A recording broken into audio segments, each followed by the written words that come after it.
सभी को नमस्कार। आर्य संस्कृत क्लासेज AC2 परिवार में आप सभी का हार्दिक स्वागत है। प्यारे बच्चों, इस वीडियो में हम सभी 10th क्लास का जो प्री बोर्ड का एग्जाम है उसके मॉडल पेपर को हल कर रहे हैं।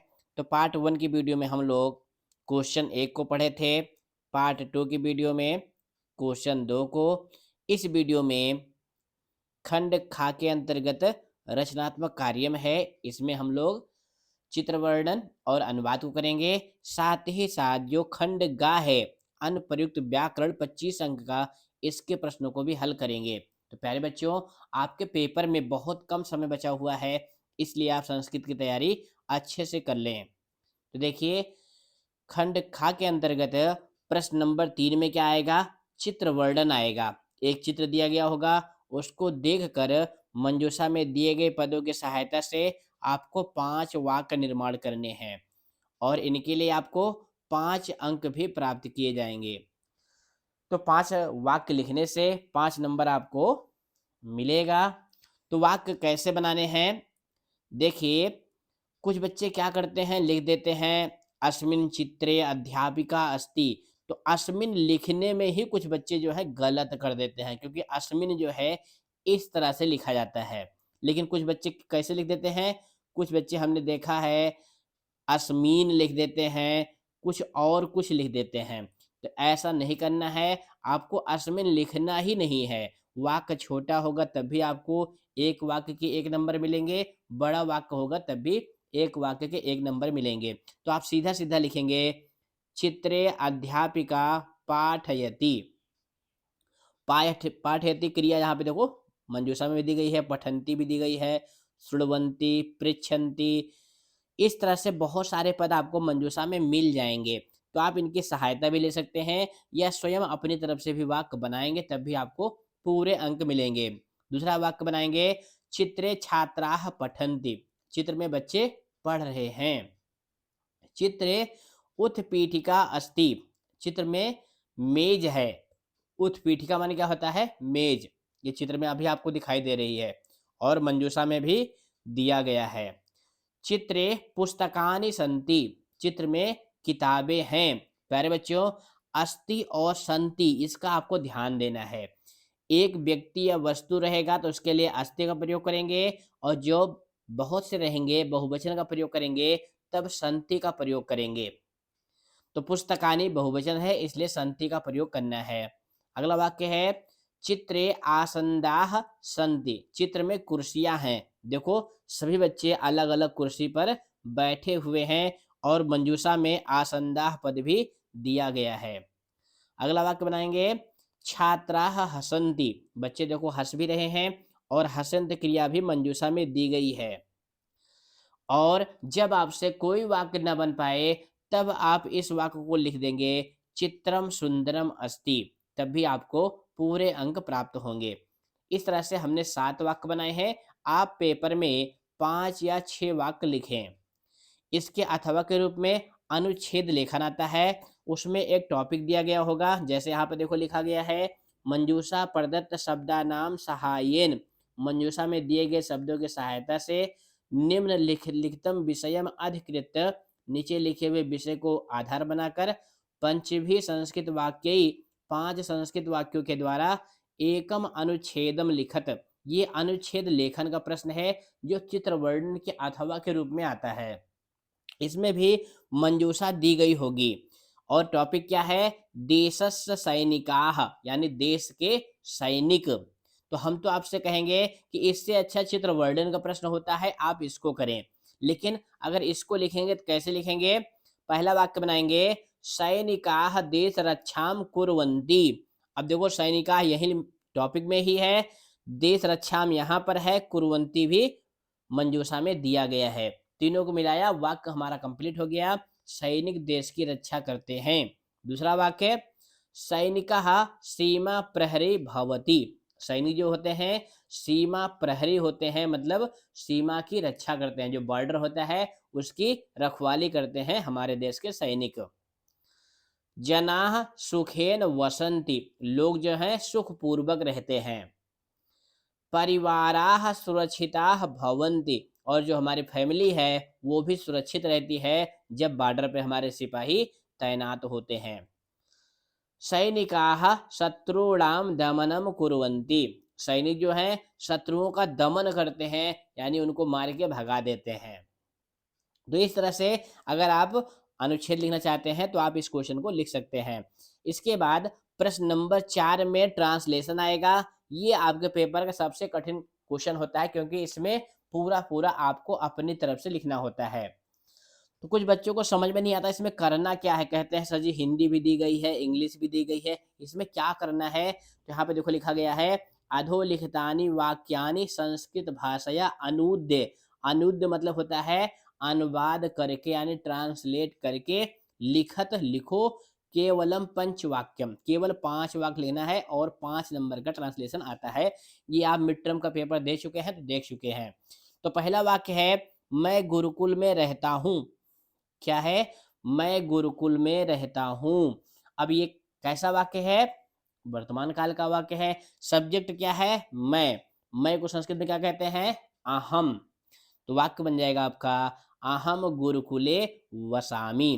प्यारे बच्चों ध्यान देना, यहाँ पे देखो इंग्लिश में भी लिखा हुआ है I live in the Gurukul. तो जिसको आप इंग्लिश में इन कहते हो, हिंदी में मैं कहते हैं, उसके लिए संस्कृत में सप्तमी विभक्ति का प्रयोग होता है। प्यारे बच्चों हम आपको बताना चाहेंगे, अगर आपको ट्रांसलेशन बिल्कुल नहीं आता है, ट्रांसलेशन में आप जीरो हैं, तो यहाँ पे आई बाल पे जो वीडियो दिखाई दे रही है, इस वीडियो 25 मिनट की वीडियो है, इसको आप देखेंगे तो आप अनुवाद में हीरो हो जाएंगे। तो अनुवाद वाली वीडियो जरूर देखें। अगला वाक्य है आपका, मेरे पिताजी क्लर्क हैं। तो हो जाएगा, मम पिता लिपिकः अस्ति। क्लर्क को संस्कृत में लिपिक कहते हैं। क्या कहते हैं, लिपिक। मेरी माता अध्यापिका हैं, इसका भी हो जाएगा, मम माता अध्यापिका अस्ति। अब कुछ बच्चे क्या करते हैं, मम लिखने में गलती कर देते हैं, इस तरह से लिख देते हैं, वो मम में हलंत लगा देते हैं। तो मम में कोई हलंत नहीं लगता है, मम ऐसे ही रहता है। मम माने होता है मेरा, क्या होता है, मेरा या मेरी। अगला वाक्य है, वह सोमवार को मुंबई जाएगा। अब जाएगा, इससे क्या पता चला कि भविष्य काल का वाक्य है। इसमें जो है लिरिट लकार की क्रिया आएगी। किस लकार की, लिरिट लकार की। तो वाक्य बन जाएगा, सह सोमवासरे मुंबई नगरम गमिष्यति।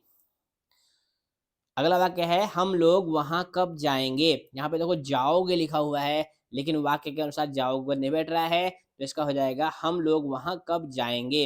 ये भी भविष्य काल का वाक्य है। तो वाक्य बन जाएगा, वयम तत्र कदा गमिष्यामः। ध्यान देना, यहाँ पर तत्र माने होता है वहां, कदा माने होता है कब। ये दोनों अव्यय पद हैं, अव्यय में भी भरने के लिए कभी कभी आते हैं। अंतिम वाक्य है, वर्षा हो रही है। तो वर्षा को संस्कृत में वृष्टि भी कहते हैं, और वर्षा भी आप लिख सकते हैं। तो वाक्य बनाएंगे, वृष्टि ही भवति, वर्षा हो रही है। इसके बाद खंड गा प्रारंभ हो रहा है। ध्यान देना, अब बिल्कुल वीडियो को स्किप मत करना, ध्यान से देखना। खंड गा प्रारंभ हो रहा है। अनुप्रयुक्त व्याकरणम 25 नंबर का है। ग्रामर कितने नंबर का आएगा, 25 नंबर का आएगा। इसके अंतर्गत कौन सा क्वेश्चन कितने नंबर का है ये भी मैं बताऊंगा, क्योंकि हमारे वीडियो देखने वाला बच्चा संस्कृत में 80 में 80 नंबर पाए, यही हमारी इच्छा होती है। तो ग्रामर में देखिए, क्वेश्चन नंबर 5 में संधि आएगी कितने नंबर की, 4 नंबर की। क्वेश्चन नंबर 6 में समास आएगा, कितने नंबर का, 4 नंबर का। क्वेश्चन नंबर 7 में प्रत्यय आएगी, 4 नंबर की। क्वेश्चन नंबर 8 में वाच्य परिवर्तन आएगा, 3 अंक का। क्वेश्चन नंबर 9 में समय लेखन आएगा, 4 नंबर का। क्वेश्चन नंबर 10 में अव्यय आएंगे, 3 अंक के। और क्वेश्चन नंबर 11 में अशुद्ध संशोधन आएंगे, 3 अंक के। इस तरह से 25 नंबर का ग्रामर आएगा। ये आप मिड टर्म में भी देख चुके हैं। अब देखेंगे संधि और समास, प्रत्यय, वाच्य, समय, इनके प्रश्न कैसे आएंगे। देखिए, प्रश्न नंबर 5 के अंतर्गत संधि आएगी लिखने के लिए। अधोलिखितेषु वाक्येषु, नीचे लिखे हुए वाक्यों में, रेखांकित पदस्य, रेखांकित पद का, संधि पदम, संधि छेद पदम व मतलब क्या होता है, अथवा, यानी संधि करिए, या संधि छेद यानी विच्छेद करिए। किसका, जो अंडरलाइन है। बस केवल अंडरलाइन को ही देखना है, बाद वाले पद से आपको कोई लेना देना नहीं है। केवल जो अंडरलाइन है उसी में संधि करना है या विच्छेद करना है। 4 नंबर का ये है। 5 दिया गया होगा, आपको 4 करना होगा। तो पहला क्या है, नास्ति उद्यम समो बंधु, तो इसका विच्छेद हो जाएगा ना प्लस अस्ति प्लस उद्यम समः प्लस बंधु। प्यारे बच्चों, ज्यादातर हमने देखा है बोर्ड के पेपर में केवल इतना ही आता है, क्योंकि ना प्लस अस्ति में जो है दीर्घ संधि है, अस्ति प्लस उद्यम में यण संधि है। तो स्वर संधि तो आपको 10th क्लास में है नहीं, 10th क्लास में केवल व्यंजन संधि है और विसर्ग संधि है। तो संधि की भी हमने वीडियो बना रखी है, नहीं देखा है तो प्ले लिस्ट में जाएंगे और संधि को अच्छे से समझेंगे। अगला उदाहरण क्या है, जनः प्लस तम। अब यहाँ पर देखो विसर्ग है, विसर्ग के बाद क्या है, ता। तो जो विसर्ग है वो दंती सामे यानी सपेरा वाले सामे बदल जाएगा, तो वाक्य बन जाएगा यानी पद बन जाएगा आपका जनस्तम। कितना आसान है, बस केवल समझने की बात है। अश्वः चेत, यहाँ पे देखो लिखा ना अश्वस चेत, तो इसका हो जाएगा अश्वः प्लस चेत। यहाँ पे विसर्ग संधि है, विसर्ग को पहले सा होगा, फिर जो है तालब सा होगा। काचित इयम इति, अब यहाँ पे देखो किसका किससे मेल हो रहा है, ता का मेल हो रहा है छोटी ई से। तो व्यंजन संधि में हमने जसत संधि में पढ़ाया हुआ आपको कि अगर पद के अंत में किसी भी वर्ग का पहला वर्ण हो तो इस तीसरे में बदल जाता है। तो जो ता है ये किस में बदल जाएगा, दा में बदल जाएगा, और ई जो है ये मात्रा के रूप में इस दा पर लग जाएगी। तो कैसे बनेगा, काचिद इयम इति। कुछ बच्चे लिखने में गलती करते हैं, तो इसको ध्यान से लिखना। मुंचते महतः भयात, अब महता भयात इसका हो जाएगा महतो भयात। इसके लिए विसर्ग संधि में हमने आपको नियम बताया है कि विसर्ग के बाद जो है हर्ष प्रत्याहार का कोई वर्ण हो तो विसर्ग जो है उ में बदल जाता है, फिर बाद वाले आ से मिलके विसर्ग जो है ओ में बदल जाता है। इसीलिए यहाँ पे महतो भयात बना हुआ है। तो संधि हालांकि थोड़ा सा कठिन है, लेकिन प्ले लिस्ट में वीडियो देखेंगे तो आपको बिल्कुल आसान लगने लगेगी। अगला प्रश्न है समास का। समास जो है एमसीक्यू में आता है, किस में आता है, एमसीक्यू में। तो देखिए लिखा हुआ है अधोलिखित वाक्येषु, नीचे लिखे हुए वाक्यों में रेखांकित पदानाम, जो रेखांकित पद हैं, समासम विग्रहम वा मतलब अथवा। तो समास या विग्रह प्रदत्त विकल्पेभ्यः चिनुत, चिनुत मतलब चुनिए, यानी जो रेखांकित पद है उसका समास चुनिए या विग्रह चुनिए। अब कैसे जानेंगे कि समास चुनना है कि विग्रह चुनना है। अगर रेखांकित पद एक पद में लिखा हुआ है तो उसका विग्रह चुनना है। अगर समस्त पद जो है दो पद में लिखा हुआ है, देखो जैसे यहाँ पे 5वां है पश्चात अनुवर्जन्ति, इसमें दो पद हैं तो इसका जो है समास चुनना होगा। तो पहला उदाहरण देखिए क्या है, लता तरु गुलमाह। अब ये द्वंद्व समास के उदाहरण हैं।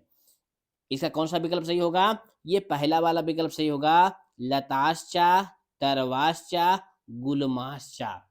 ये पहले पाठ का उदाहरण है। अगला है समलम। समलम मिट्रम में भी आया हुआ था, तो इसका हो जाएगा मलिन सहितम, ये खा वाला ऑप्शन सही होगा। ये अव्ययी भाव समास का उदाहरण है। ये भी हमने समास की अलग से वीडियो बना रखी है, ज़्यादा बड़ी वीडियो नहीं है, मुश्किल से 20-25 मिनट की वीडियो है। उसको आप देखेंगे, उसमें हमने करीब 70 से 80 एग्जाम्पल दिए हैं। तो उसको अगर आप देखेंगे तो समास के भी 4 नंबर आप प्राप्त कर लेंगे। अगला उदाहरण क्या है, क्षेत्र कर्षणम। तो इसका हो जाएगा क्षेत्रस्य कर्षणम, ये खा वाला ऑप्शन सही होगा। प्यारे बच्चों, हम आपको बताना चाहेंगे कि जो समास होता है उसका विग्रह हम कैसे करते हैं, अर्थ के अनुसार करते हैं। कैसे करते हैं, अर्थ के अनुसार। अब देखो क्षेत्र कर्षण का क्या अर्थ है, क्षेत्र का कर्षण, इसलिए खा वाला ऑप्शन सही है, क्षेत्रस्य कर्षणम। अगला है राजपुत्रः। तो इसका क्या अर्थ होता है, राजा का पुत्र। तो ये गा वाला ऑप्शन सही होगा, राज्ञः पुत्रः। अंतिम है पश्चात वर्जन्ति सख्यः। तो पश्चात वर्जन्ति, इसमें अव्ययी भाव समास है, इसका समस्त पद बनेगा ये खा वाला ऑप्शन अनुवर्जन्ति। इस तरह से हमारा प्रश्न नंबर 6 समास भी कंप्लीट हो गया। अब आते हैं प्रश्न नंबर 7 पर, जो किसका होता है, ये होता है प्रत्यय का। किसका होता है, ध्यान देना, प्रत्यय का। प्रत्यय भी आपके पेपर में 4 नंबर की आएगी और एमसीक्यू में आएंगे। किस में आएंगे, एमसीक्यू में। तो इसके लिए हम आपको मूल मंत्र बताएंगे। क्या बताएंगे, मूल मंत्र। बिल्कुल ध्यान से देखिएगा, ये मूल मंत्र अगर आप समझ गए तो प्रत्येक के 4 में से 4 नंबर आपके 100% पक्के हो जाएंगे। तो मूल मंत्र क्या है? सबसे पहले तो आपको सिलेबस देखना है कि आपके सिलेबस में कुल कितनी प्रत्यय है। तो आपके सिलेबस में कुल 6 प्रत्यय है। कितनी प्रत्यय है? 6। कौन कौन सी? मतुप, ठक, त्वा और तल, टाप और गीप। ये 4 कैसी प्रत्यय हैं? इनको कहते हैं तद्धित प्रत्यय कहते हैं। ये तद्धित प्रत्यय हैं। और ये 2 प्रत्यय कैसी हैं? ये स्त्री प्रत्यय हैं। यानी पुल्लिंग शब्द को स्त्रीलिंग में बदलने के लिए ये दोनों प्रत्यय लगते हैं। तो ये तो हो गया सिलेबस। अब किस प्रत्यय का क्या जुड़ता है ये आपको ध्यान देना है। तो मत्व प्रत्यय का मत जुड़ता है जो मान या वान में बदलता है। ठक प्रत्यय का इक जुड़ता है। ध्यान देना क्या जुड़ता है? ठक प्रत्यय का इक जुड़ता है। त्वा प्रत्यय का त्वम जुड़ता है। केवल बिंदु लग जाता है। ध्यान देना यहाँ पर त्वा और त्वम में मूल प्रत्यय त्वा है, जुड़ता क्या है? त्वम। केवल बिंदु का अंतर है। ध्यान से देखना इसको, क्योंकि बहुत बच्चे इसको गलती करते हैं। अभी हम उदाहरण में आपको दिखाएंगे। तल प्रत्यय का ता जुड़ता है। तल प्रत्यय का जुड़ता है ता। टाप प्रत्यय का बड़ा आ जुड़ता है। गीप प्रत्यय का बड़ी ई जुड़ता है। यही मूल मंत्र है। इतना ही आपको कॉपी में नोट करके बस याद कर लेना है। त्वा और तल प्रत्यय ये दोनों जो हैं भाववाची संज्ञा बनाते हैं। मतुप और ठग ये दोनों विशेषण बनाते हैं। तो विशेष के अनुसार इनके रूप बदल जाते हैं। टाप और गीप प्रत्यय ये जो है पुल्लिंग शब्द को स्त्रीलिंग में बदलते हैं। वैसे हमने प्रत्यय की भी वीडियो बनाई हुई है, नहीं देखा है तो प्ले लिस्ट में जा करके उसको भी देख लेंगे। पहला उदाहरण क्या है आपका? विद्वत्तम चा निरपत्तम चा नैव तुल्यम कदाचन। यहाँ पर निरपत्तम रेखांकित है। इसमें आपको विकल्प चुनना है। अब देखो बच्चों, त्वम मिल गया ना, क्या मिल गया लास्ट में? त्वम। अब अगर ये मूल मंत्र आपको याद है तुरंत आप जान जाएंगे कि कौन से प्रत्यय है? त्वा प्रत्यय है। अब ऑप्शन देखिए, एग्जाम वाले अंकल कितना गलत कराते हैं। इसमें भी देखो त्वम है, लेकिन यहाँ पे डबल आधाता है। इसमें त्वा है और इसमें त्वम है। तो ज्यादातर बच्चे इसको मारते हैं गा वाला ऑप्शन, और उनका गलत हो जाता है। ध्यान देना, जब भी हम प्रकृत प्रत्यय विभाग करेंगे तो मूल शब्द मूल प्रत्यय, मूल शब्द मूल प्रत्यय, इसका ध्यान देंगे। तो मूल प्रत्यय क्या है? त्वा। इसमें ना अनुस्वार है और ना मा लगा हुआ है। तो आपका ऑप्शन सही हो जाएगा ये खा वाला ऑप्शन, निरिप प्लस त्वा। अगला है अध्यापिका पाठम पाठयति। अध्यापिका। अब अध्यापिका के अंत में आपको क्या मिल गया? बड़ा आ मिल गया। तो बस ट्रिक क्या काम कर गई? टाप प्रत्यय है। अब अध्यापक में टाप लगाएंगे तब अध्यापिका बनेगा। तो आपका ये गा वाला ऑप्शन सही है। अगला है महत्वम। सर्वेषाम एवं महत्वम विद्यते यथा समयम। ये सौहार्दम जो प्रकृति शोभा वाला पाठ है उस पाठ की लाइन है।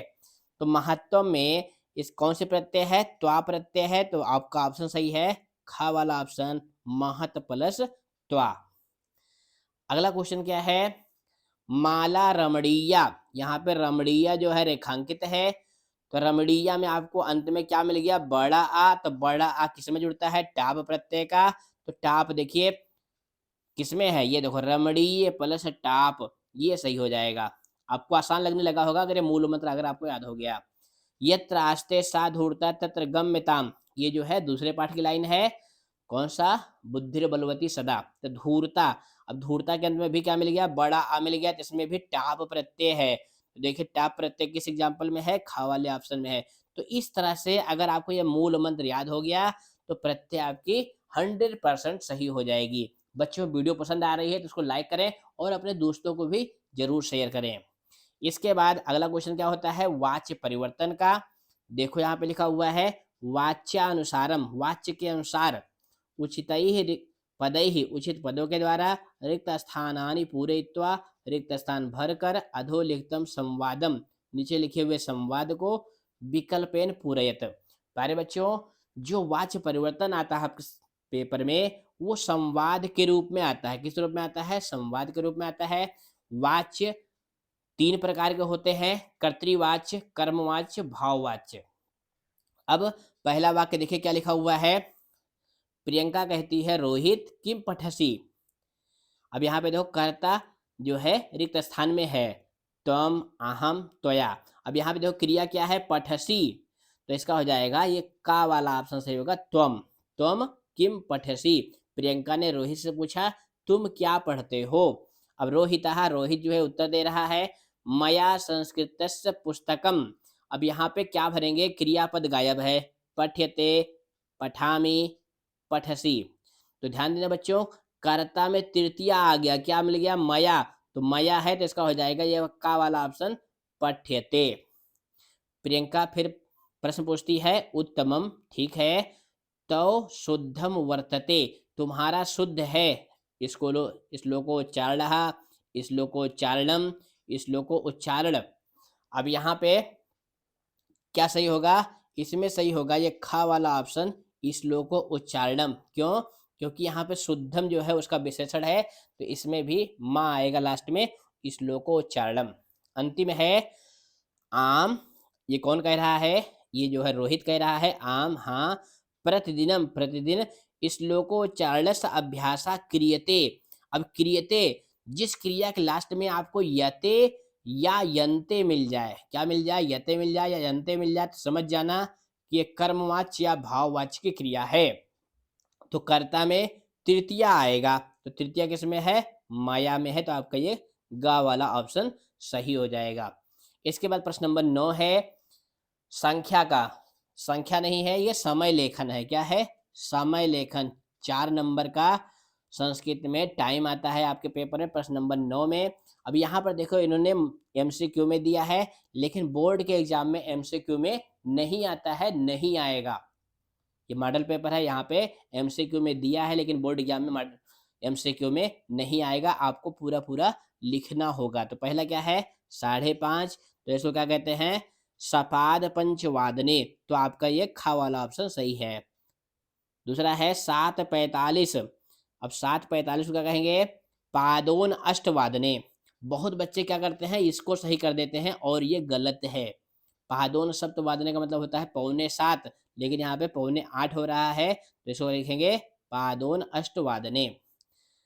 9:15 यानी 9:15, तो हो जाएगा सपाद 9 वादने, ये खा वाला ऑप्शन सही है। यहाँ पे देखो फिर से आ गया 9:15, तो इसमें भी हो जाएगा सपाद 9 वादने। 12:45 यानी 12:45, तो ये खा वाला ऑप्शन सही है, पादोन 1 वादनम। तो इसके लिए आपको क्या करना है, ज़्यादा कुछ नहीं करना है, 1 से लेकर के 12 तक संस्कृत में गिनती याद करना है। और सपाद, सपाद माने होता है सवा, अगला क्या है सार्ध, सार्ध माने होता है साढ़े, और अगला क्या है पादोन। बस यही 3 पद याद करने हैं, पादोन, सपाद, सार्ध। अगर आपको समय में थोड़ी भी कठिनाई है तो हमने घाटिका के नाम से उसकी भी वीडियो बनाई हुई है, यहाँ आई बाल पे क्लिक करके आप उस समय लेखन को अच्छे से सही कर सकते हैं, क्योंकि आपके पेपर का सबसे आसान क्वेश्चन यही होता है। तो अगला प्रश्न क्या है, अव्यय का, किसका प्रश्न है ये, अव्यय का प्रश्न है। 3 नंबर का अव्यय भी आपके पेपर में रिक्त स्थान के रूप में आएगा। मंजूषा में अव्यय दिए गए होंगे, वाक्य लिखे होंगे, रिक्त स्थान आपको भरने हैं। सबसे पहले हम अव्यय का जो है अर्थ जान लेते हैं। तो बहु माने होता है बहुत, स्व माने होता है कल, कल मतलब आने वाला यानी टुमारो। कदा माने होता है कब, जिसको आप इंग्लिश में व्हेन कहते हो। यदि माने होता है यदि, जिसको आप इंग्लिश में क्या कहते हो, इफ, क्या कहते हो, इफ कहते हो। अब वाक्य भरते हैं, तो देखो पहला क्या है, अवकाशा भविष्यति, छुट्टी होगी, तो छुट्टी कब होगी, कल, तो हो जाएगा स्व अवकाशा भविष्यति। तुम पठिष्यति, तुम पढ़ोगे, इसमें भरेंगे कदा, तुम कदा पठिष्यति, तुम कब पढ़ोगे। अगले में यदि भरेंगे, यदि तुम माम मुक्त्वा यासि तदा बेला अपि अवेला स्यात्, यदि तुम मुझको छोड़ के चले जाओगे तो हमारी जो समय है वो खराब हो जाएगा। ये जो है दूसरे पाठ की लाइन है। करणीयम बहिर्अंतर जगति तो बहुशुद्धि करणम, ये लाइन जो है आपके पहले पाठ की है। तो इस तरह से 3 नंबर का अव्यय आएगा। अब देखते हैं प्रश्न नंबर 11 में क्या आएगा, इसमें आएगा अशुद्धि संशोधन। क्या आएगा, अशुद्धि संशोधन। वाक्य लिखे होंगे, उसमें एक पद रेखांकित होगा जो कि गलत होगा, उसका सही पद आपको विकल्प से चुनना है।